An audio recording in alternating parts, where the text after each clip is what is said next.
Welcome back to Newswire here on SportsGrid as we break down the latest in Major League Baseball. Aram Leighton's with us. He and I have known each other for quite some time here, so it's always fun to chat and find out who he likes in terms of prospects.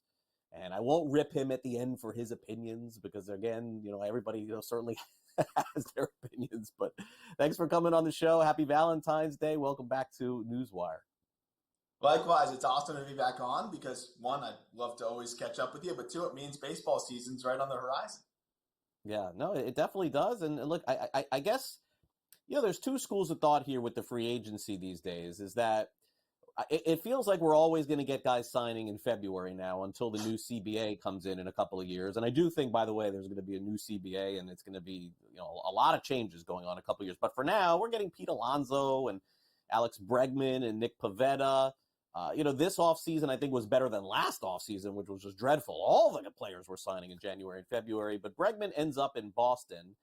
And I wanted your opinion on really what this does for them. I personally, I'll give you my opinion, then I want yours. I don't think this does anything for them for the future. This is a one-year deal for me when I look at it on paper. This guy has a huge year. He's going to opt right out. Reminds me of when J.D. Martinez signed with Boston a few years ago with the opt-out, although he decided to stay in Boston. What do you make of this deal with Bregman to the Red Sox?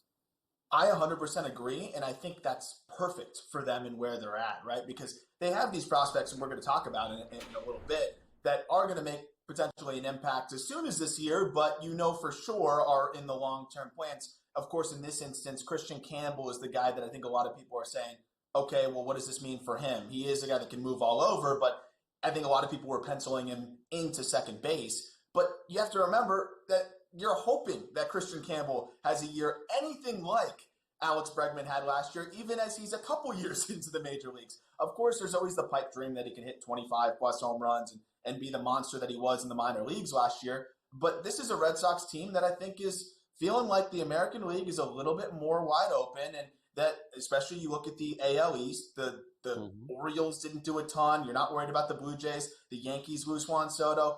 I think you can feel like you add one more piece here that's proven that you know what you're going to get, and you can feel a lot better about your chances to make a run in 2025, but that doesn't compromise the future here. And if you do lose Bregman, okay, that's fine. You got Kristian Campbell, one of the best infield prospects in baseball, ready to jump right up and plug in 2026 and beyond.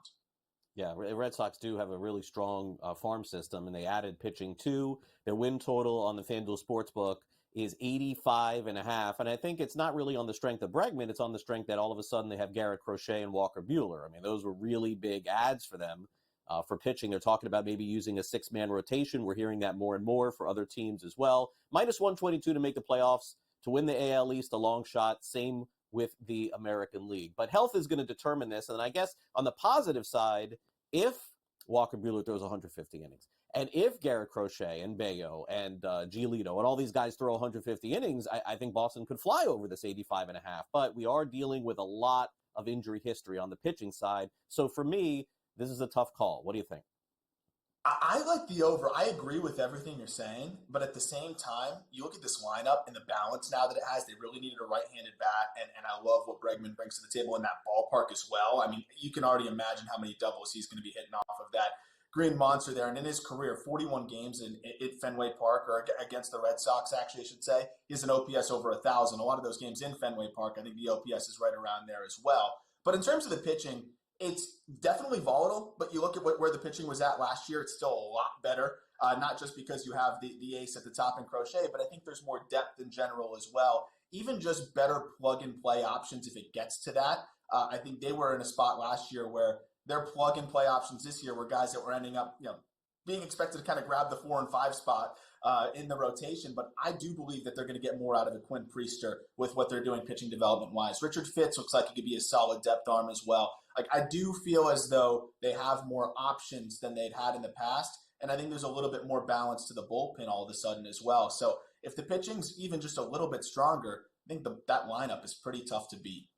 Yeah, it's definitely going to be an exciting year, I think, for the fans there. How many games they win remains to be seen. All right, so going into this season, as far as prospects are concerned, let's keep it real. There aren't like the superstar Skeens names or Ellie De La Cruz, O'Neill Cruz, Merrill. I mean, it's a different kind of year in baseball for prospects. That's not to say that guys are going to come up and not be very good, but there aren't any like huge names coming out.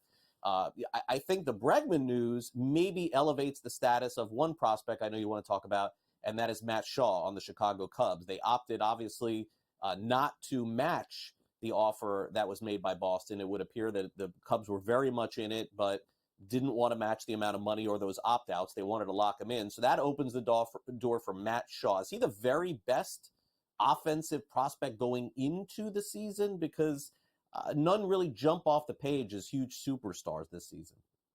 I think if you balance opportunity and ability, yes. I think if you just balance there, just look at the ability, Roman Anthony is probably the closest guy to the superstars that you mentioned last year in the Boston Red Sox organization. But we just talked about it. There's a ton of bats there. So it's going to be hard to find consistent ABs for Roman Anthony. Matt Shaw now has a clear path directly to third base. The defense has gotten so much better there. And what he did at the end of the year, I mean, it was really impressive to see the way that he closed out the season. An OPS over 1,000 over his final 50 games, hit 335, 417, 585.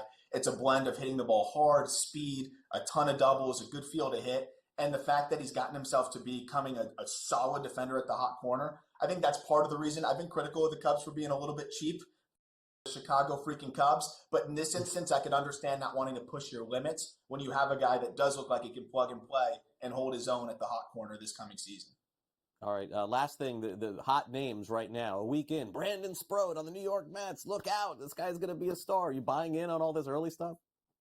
I'm excited about him, but I also think people need to look at, what happened in AAA. The zone gets a little tighter, hitters get a bit more disciplined, and all of a sudden that fringy command starts to rear its head a little bit more. I do think he ran out of gas a tad, but this is a guy that if he is able to clean things up and repeat the mechanics a little bit more, the stuff is as good as anybody in the minor leagues. He's up to 100+ miles per hour. He's got that Paul Skeens adjacent splinter, a cutter, a slider as well that are disgusting. Stuff-wise, he could be a monster for them.